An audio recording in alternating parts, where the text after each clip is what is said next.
Class आज हम अपने जीके का लेसन करने वाले हैं जिसका नाम है फेमस कोट्स। तो यहाँ पे कुछ स्लोगन्स या कोट्स दे रखे हैं फेमस पर्सनैलिटीज़ के जो उन्होंने बोले थे। अब वो कौन है वो पढ़ेंगे हम। India has a produce a plethora of great leaders. They have play a vital role in Indian freedom struggle. The simplicity, courage, privilege and fortunate of this leaders continue to be source of inspiration for the common message. तो इसमें ये कह रखा है आपको कि जो famous leaders थे, जो हमारी आज़ादी की लड़ाई थी उसमें जो फेमस लीडर्स थे, उन्होंने अपनी सिंपलिसिटी से, अपनी हिम्मत से लोगों तक ये मैसेज पहुंचाया कि आज़ादी कितनी ज़रूरी है। तो उसी में उन्होंने कुछ नारे दिए थे जिससे कि लोगों के अंदर एक उत्साह पैदा हो अपनी आज़ादी को लेकर। अब वो किसने क्या लाइन्स बोली थी उसको आपको मिलाना है। Here are same famous quotes, match them with the greatest personality. यहाँ पे उनके कोट्स दे रखे हैं और आपको मैच करना है कि किसने क्या कहा था। तो पहला है कि I will not let British to rule my state. तो ये किसने कहा था कि मैं नहीं चाहती हूँ कि जो ब्रिटिशर्स है वो हमारे देश पर राज करें। तो ये कहा था रानी लक्ष्मीबाई ने। किसने कहा था? रानी लक्ष्मीबाई ने। आराम हराम है, ये किसने कहा था? ये कहा था जवाहरलाल नेहरू ने। किसने कहा था? जवाहरलाल नेहरू ने। सत्यमेव जयते किसने कहा था? सत्यमेव जयते कहा था मदन मोहन मालवीय ने। किसने कहा था? मदन मोहन मालवीय। तुम मुझे खून दो मैं तुम्हें आज़ादी दूंगा, ये किसने कहा था? सुभाष चंद्र बोस ने।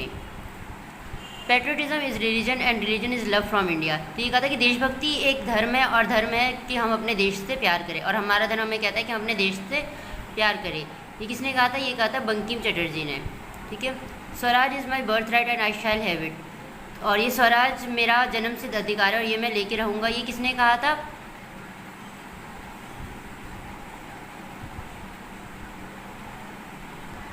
सॉरी बेटा, बीच में पॉज हो गया था। तो ये किसने कहा था? ये कहा था बाल गंगाधर तिलक ने कि स्वराज मेरा जन्म सिद्ध अधिकार है और ये मैं लेके रहूँगा। इनकलाब जिंदाबाद किसने कहा था?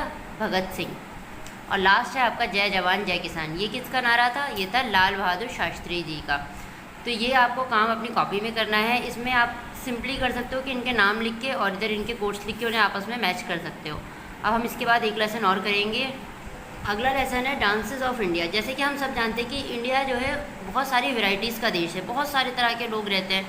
हिंदू, मुस्लिम, सिख, ईसाई, पंजाबी, तमिल, बहुत सारे तरह के लोग यहाँ रहते हैं और सबके अलग अलग रिलीजन, अलग अलग रिचुअल्स हैं, अलग अलग फॉर्म है, अलग अलग ट्रेडिशनल है। तो उसके हिसाब से यहाँ पे आपको डांस की फॉर्म दे रखी है कि इसी तरीके से डांस में भी अलग अलग फॉर्म्स हैं अलग अलग लोगों की। तो look at this picture of some dance of India and circle the correct dance form. तो यहाँ पे आपको कुछ पिक्चर्स दे रखी हैं डांस की और यहाँ पे उनकी डांस फॉर्म दे रखी है। अब आपको ये बताना है कि ये कौन से स्टेट का है।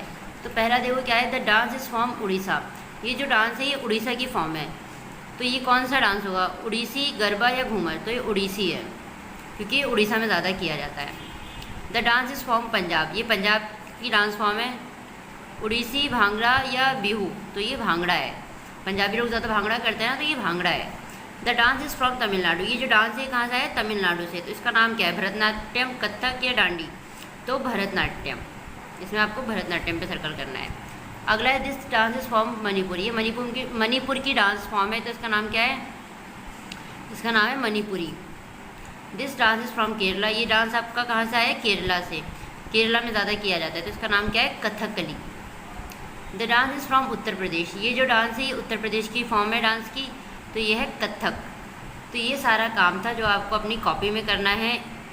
इसमें चाहो तो हाँ आप इसमें लिख के और इस पर सर्कल कर देना जो मेन आंसर है, और इन सारे काम की आप PDF बना के सेंड करेंगे ताकि आपकी अटेंडेंस लगाई जा सके। ओके बेटा, बाय।